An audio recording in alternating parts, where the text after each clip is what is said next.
నమస్కారం నాగార్జున గారు. నమస్తే అంజీ గారు. విశాఖ ఎమ్మెల్సీ ఎవరికి అవ్వచ్చు సార్? కూటమికే లేకపోతే ఎందుకంటే బొత్స గారు ఉన్నారు కదా, దిగారు కదా. అవును. అంటే బొత్స గారికి గనక నేను సలహాదారుడిగా ఉండుంటే, ఒకవేళ అంటే ఇది ఓకే ఊహాజనితమైనటువంటి ఇది అయినప్పటికీ కూడా పర్లేదు చెప్పు. ఒకవేళ ఆయన నన్ను సలహాదారుడిగా గనక పెట్టుకొని ఉంటే దయచేసి మీరు పోటీ చేయొద్దండి అని చెప్పేవాడిని నేను. అవునా? ఎందుకంటే ఆయన స్థాయి ఏంటి, ఆయన ఇది ఏంటి. ఓకే, ఇక్కడో రాజశేఖర రెడ్డి గారి గవర్నమెంట్లో చాలా పవర్ఫుల్ మినిస్టర్ ఆయన. అలాగే మళ్ళీ జగన్మోహన్ రెడ్డి గారి గవర్నమెంట్లో కూడా చాలా పవర్ఫుల్ మినిస్టర్.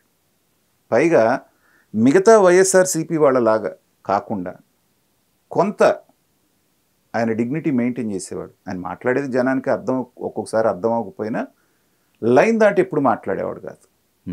పరుష పదజాలం వాడటం కానివ్వండి, లేకపోతే ఎదుటి వాళ్ళని ఒక లైన్ దాటి విమర్శించడం, ఈవెన్ చంద్రబాబు నాయుడు గారిని కూడా కరెక్ట్ పాలసీ మీద మాట్లాడేవాడు.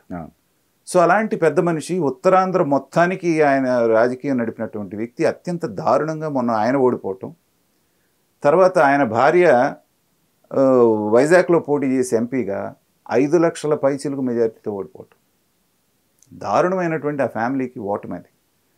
అయిన తర్వాత ఒక చిన్న ఎమ్మెల్సీ కోసం మిమ్మల్ని పోటీ పడమని వాళ్ళు అడగటం, దానికి రాజకీయాల్ని కాచి వడపోసినటువంటి అనుభవజ్ఞుడైనటువంటి బొత్స సత్యనారాయణ గారు ఒప్పుకోవటం అనేటువంటిది నాకు ఆశ్చర్యంగా ఉంది. ఎందుకంటే అవి స్థానిక సంస్థలకు సంబంధించిన ప్రతినిధులకి సంబంధించినటువంటి ఎమ్మెల్సీ ఎన్నికలు ప్రజల ద్వారా వచ్చేవో లేకపోతే ఇంకొకటో పట్టభద్రులో ఇంకోటి, అది వేరే విషయం. ఇవి ఎలా ఉంటాయి ఈ రాజకీయాలు, స్థానిక సంస్థలు, అక్కడ ఉన్నటువంటి వాళ్ళందరూ వాళ్ళ ప్రవర్తన ఎలా ఉంటుందనేది అందరికంటే ఎక్కువ తెలిసింది బొత్స సత్యనారాయణ గారికి. ఇంకా రేపో ఎల్లుండో ఎలక్షన్, ఇంకొక 6 నెలల్లో 3 నెలల్లో ఎలక్షన్ అంటే ఆ మూడు వేరుగా ఉంటుంది. ఇప్పుడు వాళ్ళు ఏమనుకుంటున్నారు, 600 పైచిలుకు ఓట్లు మనకు బలం ఉంది, వాళ్ళకి కేవలం 200 చిల్లర ఉన్నాయి అనేటువంటిది క్యాలిక్యులేషన్ పేపర్ మీద కనబడుతోంది మనకి. కానీ ఈ క్యాలిక్యులేషన్లు అనేవి ఎలక్షన్ టైంకి వచ్చేటప్పుడు పని చేయవనేటువంటిది మనకి చాలా సందర్భాల్లో ప్రూవ్ అయింది. ఉదాహరణకి ఎమ్మెల్సీ ఎలక్షన్ వచ్చినప్పుడు, ఏది మన ఎమ్మెల్యేలు ఎన్నుకునేటువంటి ఎమ్మెల్సీ వచ్చినప్పుడు ఏంటంటే 23 ఓట్లు ఉంటేనే కానీ ఒక్కొక్క సీట్ రావడానికి అవకాశం లేదు. చంద్రబాబు నాయుడు గారికి ఉన్న 23 మందిలో 4గురిని లాగేసుకొని వాళ్ళని కేవలం 19కి మాత్రమే పరిమితం చేశామని చెప్పేసి చాలా ధీమాగా వాళ్ళు ఉన్నారు. ఆ టైంలో చంద్రబాబు నాయుడు గారు చాణక్యం ప్రదర్శించి మాజీ మేయర్ అయినటువంటి అనురాధ గారిని క్యాండిడేట్గా పెట్టారు ఎమ్మెల్సీ. ఇక్కడ జగన్మోహన్ రెడ్డి గారు బ్రహ్మాండమైనటువంటి పవర్ఫుల్గా పాలిస్తున్నటువంటి టైంలో ఎలాంటి షాక్ తగిలిందో మనం చూసాం కదా. చాప కింద నీరులాగా 4 వచ్చి ఇటు ఓటేసే వరకు కూడా వాళ్ళకు కూడా వాసన కూడా రాలేదు, వెళ్ళిపోయింది. జగన్మోహన్ రెడ్డి గారు పవర్ఫుల్గా పాలిస్తున్నటువంటి టైంలోనే ఆ పని జరిగినప్పుడు ఇవాళ ఉన్నటువంటి సినారియో ఏంటి?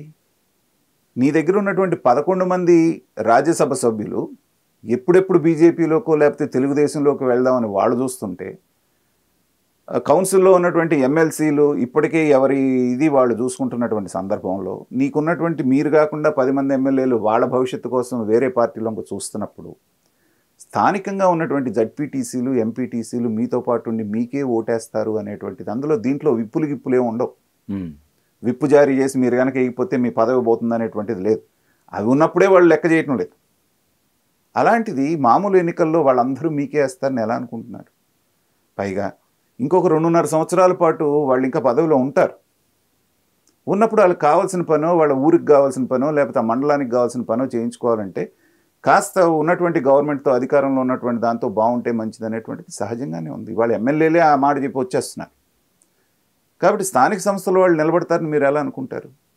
ఒకవేళ బొత్స సత్యనారాయణ గారు ఓడిపోయారనుకోండి, నేను ఇది చెప్తున్నాను ఎందుకంటే ఒక రకంగా ఆయన రాజకీయ సమాధి అయిపోయేటువంటి అవకాశం ఉంది ఈ ఓటమితో. ఎందుకంటే ఇంత బతికి ఇంటి వెనకాల పోయారనేటువంటి ఒక సామెతను చూసారా, అది ఈయనకి వర్తించేటువంటి ప్రమాదం ఉంది. ఎందుకంటే ఏ పార్టీలో ఉన్నప్పటికీ కూడా ఒక రాజకీయ నాయకుడు, ఒక స్టేచర్ ఉన్న నాయకుడు మనం గౌరవించాల్సింది. ఆయన యొక్క శ్రేయస్సు దృష్ట్యానే నేను చెప్తున్నాను. మీరు అసలు పోటీ చేయకుండా ఉంటే గౌరవం, అది నా స్థాయికి తగ్గటువంటి పోస్ట్ కాదు అని చెప్పేసి ఒక మాటతో కొట్టేసి ఉంటే, అన్నీ బాగుంటే నెక్స్ట్ ఎలక్షన్లో మళ్ళీ గెలిచేటువంటి అవకాశం ఉంటుంది. అంటే ఏం దింపడానికి ఏమైనా ఉంటుందా? ఉత్తరాంధ్రలో అంతకు మించిన క్యాండిడేట్ ఎక్కడున్నారు చెప్పండి? ఓకే, ధర్మాన ప్రసాదరావు గారేమో అస్త్ర సన్యాసం చేసేసి అసలు రాజకీయ సన్యాసం తీసుకుంటానంటున్నాడు ఆయన. మీరు ఈయన కాకుండా ఇంకో పేరు చెప్పండి ఎవరన్నా ఉత్తరాంధ్రలో ఉన్నా కూడా ఈ స్థాయి ఉన్న వాళ్ళు ఎవరు లేరు కదా. ఓకే. అందుకు పైగా అనుభవజ్ఞుడు, పోల్ మేనేజ్మెంట్లో బాగా అనుభవం ఉంది కాబట్టి ఇక ఆయన మించిన క్యాండిడేట్ లేరు కాబట్టి మరి ఆయన బతిమలాడారో లేకపోతే మొహమాట పెట్టారో ఏదో ఒకటి చేసి ఒప్పించి ఉండాలి. ఏమాత్రం ఆయనకి కొంచెం ఇది ఉన్నా కూడా ఏంటంటే దాన్ని అంగీకరించేవాడు కాదు అనేటువంటిది నా భావన. మరి ఏ పరిస్థితుల్లో అంగీకరించారు అనేటువంటిది, ఎందుకంటే స్థానిక సంస్థల్లో కూడా ఎలా ఎలక్షన్స్ జరిగినాయి మనం చూసాం. కనీసం నామినేషన్లు వేయకుండా పీకేసుకొని చించేసి చేసినప్పటికీ కూడా ఆ ప్రాంతంలో 200 వచ్చినాయి వాళ్ళకి. 200 ఓట్లు ఉన్నాయంటే బాగున్నట్టే కదా.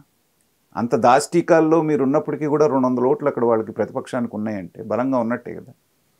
అలాంటిది కొంచెం కనుక చంద్రబాబు నాయుడు గారి చాణక్యం ప్రదర్శించి ఏమాత్రం దాని మీద ఫోకస్ పెట్టినా ఇప్పుడు అధికార పక్షానికి వచ్చింది ఏంటి? ఒకవేళ బొత్స సత్యనారాయణ గారు గెలిచినా వీళ్ళకి నష్టం లేదు. ఎందుకంటే అసలు అది మా సీటే కాదు, మాకు వచ్చింది లేదు పోయింది లేదని చెప్పొచ్చు. రైట్. ఒకవేళ గెలిచారనుకోండి, చూసారా విజయం మాదనొచ్చు, 2 పక్కల వాళ్ళకే ఉపయోగం. అదే. కానీ ఇక్కడ 2 పక్కల నష్టం వీళ్ళకి. ఓడిపోయారనుకోండి, మీ సీట్నే పోగొట్టుకున్నారు అనేటువంటి. తర్వాత ఇంకో ప్రమాదం ఏంటంటే అంతర్లీనంగా దీంట్లో ఉన్నది, ఇప్పటికే జగన్మోహన్ రెడ్డి గారి మీద ఆయన నాయకత్వ లక్షణాల మీద క్యాడర్కి నాయకులకి విశ్వాసం పోయింది. మీరు చూడండి, ఒక్కళ్ళిద్దరు పేరు నాని లేకపోతే అంబటి రాంబాబు లాంటి వాళ్ళు తప్పితే ఎవరైనా బయటకు వచ్చి మాట్లాడుతున్నారా? ముఖ్య నాయకులు ఎవరు? ఆ రోజున చొక్కాలు దించుకున్నటువంటి ఆ రోజా కానీ, కొడాలి నాని కానీ, వల్లభనేని వంశీ కానీ, లేకపోతే జోగి రమేష్ కానీ, లేకపోతే అనిల్ కుమార్ యాదవ్ కానీ, వీళ్ళందరూ ఎక్కడున్నారు? రోజా గారు అయితే విదేశాల్లో చూసాం ఫోటోలతో సహా. సో చక్కగా చిల్లు అవుతున్నారు. ఇవాళ మానసిక ఆందోళనతో నలిగిపోతుంది ఎవరు? జగన్మోహన్ రెడ్డి గారు. ఎక్కడుండాలో తెలియక ఒక రోజు బెంగళూరు, ఒక రోజు తాడేపల్లి, ఇంకో రోజు ఇడుపులపై ఆయన తిరుగుతున్నాడు. వీళ్ళు చక్కగా చిల్లు అయిపోతున్నారు. ఎక్కడ వల్లభనేని వంశం అమెరికాలో ఉన్నారన్నారు, ఈవిడేమో యూరోప్లో ఉందంటున్నారు. నేననేది ఏంటంటే మీ దగ్గర అధికారం లేదు అనగానే ఇలాగే ఉంటుంది. సో మీ నాయకత్వం మీద వాళ్ళకి విశ్వాసం పోయినటువంటి సందర్భంలో ఇప్పటికే సర్దుకుంటుంటే మీరు మళ్ళీ ఒకసారి ఇలాంటి ఎమ్మెల్సీ ఎలక్షన్లో కనుక భంగపడ్డారనుకోండి, అంతో ఇంతో ఆశతోటి మినుకు అంటే ఉన్న ఆశ కూడా పోతుంది. ఆ రోజున సాధారణ కార్యకర్త కూడా మిమ్మల్ని లెక్క చేయటం మానేస్తాడు. ఆ ప్రమాదం వైఎస్ఆర్సీపీకి పొంచి ఉంది. మరి ఎలా దీన్ని నెగ్గుకొస్తారు, ఎలా ఆ సీట్ని గెలిపించుకుంటారు అనేటువంటిది నాకైతే డౌటే. 90% ఛాన్సెస్ ఈ కూటమికి సంబంధించిన అభ్యర్థి అక్కడ గెలవటానికి. ఎందుకంటే అనేకమైనటువంటి సంఘటనలు నేను కోట్ చేశాను మీకు, ఎలా ఉంటుంది రాజకీయం అనేటువంటిది. ఓకే. ఇవన్నీ చూసినప్పుడు గడ్డు పరిస్థితి ఎదుర్కొనేటువంటి అవకాశం బొత్స సత్యనారాయణ గారు అక్కడ కనపడుతుంది మనకి.